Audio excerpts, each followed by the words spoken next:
Since there's no direct Apple TV Plus app available on EE TV boxes, we'll explore several practical workarounds and alternatives that let you enjoy Apple's streaming content on your television. The first method is screen mirroring.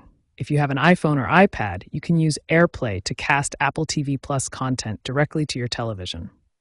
Many newer EE TV boxes support AirPlay functionality. Alternatively, if your EE TV box supports Chromecast functionality, you can cast from Android devices or use the Google Home app to stream Apple TV Plus content to your television. The second method involves using external streaming devices.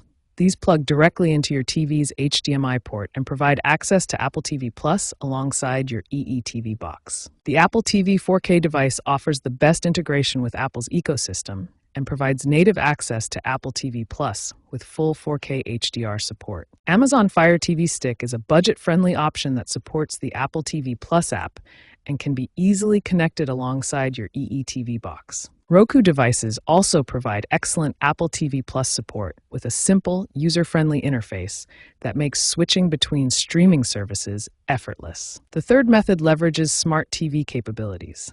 Most smart TVs from major manufacturers like LG, Samsung, and Sony from 2019 onwards include built-in Apple TV Plus apps. LG smart TVs feature WebOS with integrated Apple TV Plus support, providing seamless access to Apple's streaming content directly through your TV's interface. Samsung and Sony smart TVs also offer comprehensive app stores with Apple TV Plus availability, giving you multiple options for accessing the service. For the best experience, consider a dual input setup. Use your EE TV box for live television and broadcast content while switching to your smart TV's built-in apps or external streaming device for Apple TV Plus and other streaming services. Looking ahead, keep an eye on EE updates and announcements. Industry analysts suggest that EE may pursue an Apple partnership by 2026, potentially bringing native Apple TV Plus support to EE TV boxes in the future.